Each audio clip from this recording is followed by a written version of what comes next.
নমস্কার বন্ধুরা, বাবিনের কিচেনে আপনাদের সবাইকে স্বাগত। আজকে আমি করব জিঞ্জার লেমন ক্যান্ডি।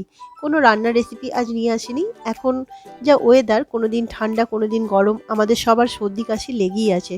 তাই এই ক্যান্ডিটা যদি বাড়িতে বানিয়ে রাখা যায় তাহলে একটু হলেও আমাদের উপকার হবে। তাহলে চলুন দেখে নেওয়া যাক আমি এটা কিভাবে বানিয়েছি।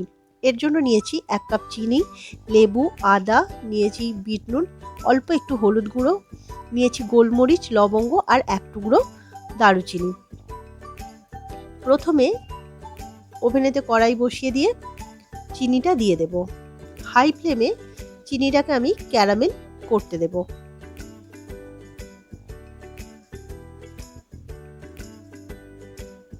চিনিটা যখন গলতে শুরু করবে আমি গ্যাসের ফ্লেমটা মিডিয়ামে করে দিলাম। চিনি গলে গেলে এর মধ্যে দিয়ে দেব 1/2 কাপ জল। জল দিয়ে এবার ভালো করে ফুটতে দেব। এবার দিয়ে দিচ্ছি 1.5 টিস্পুন আদার রস। যে আদাটা ছিল ওটাই গ্রেট করে আমি রসটা বের করে নিয়েছি।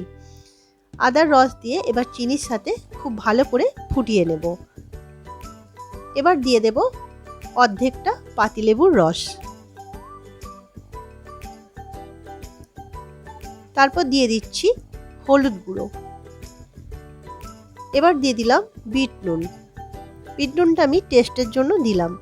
এবার সব কিছু মিশিয়ে দিচ্ছি। গ্যাসের ফ্লেমটা হাই করে দিয়ে আবার বেশ কিছুক্ষণ এটা ফুটিয়ে নেব। খেয়াল রাখতে হবে জল যেন একটুও না থাকে, সেইভাবেই এটা ফোটাতে হবে। এবার দিয়ে দিচ্ছি গোলমরিচ, লবঙ্গ আর দারুচিনির গুঁড়ো। ওটাকে আমি হালকা রোস্ট করে গুঁড়ো করে নিয়েছিলাম।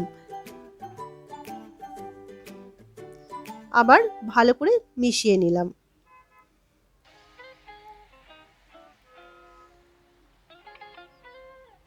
যখন এই পর্যায়ে আসবে গ্যাসের ফ্লেমটা অফ করে দিয়ে এবার এটাকে ঠান্ডা করে আমি ক্যান্ডিগুলো করতে শুরু করে দেবো। আর আমি কড়াইটা ওভেনের ওপরেই বসিয়ে রাখবো, কারণ এটা খুব তাড়াতাড়ি জমাট বেঁধে যায়।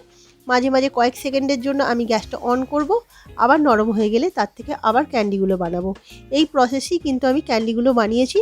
আর সেগুলো তৈরি হয়ে যাওয়ার পর একটা থালার মধ্যে আমি 7-8 ঘন্টা সেটা জমাট বাঁধতে দিয়েছিলাম। ক্যান্ডিটা যখন এই পর্যায়ে আসবে তখন আমি এর মধ্যে চিনির গুঁড়ো মিশিয়ে দিলাম, নাহলে একটার সাথে একটা আটকে যেতে পারে।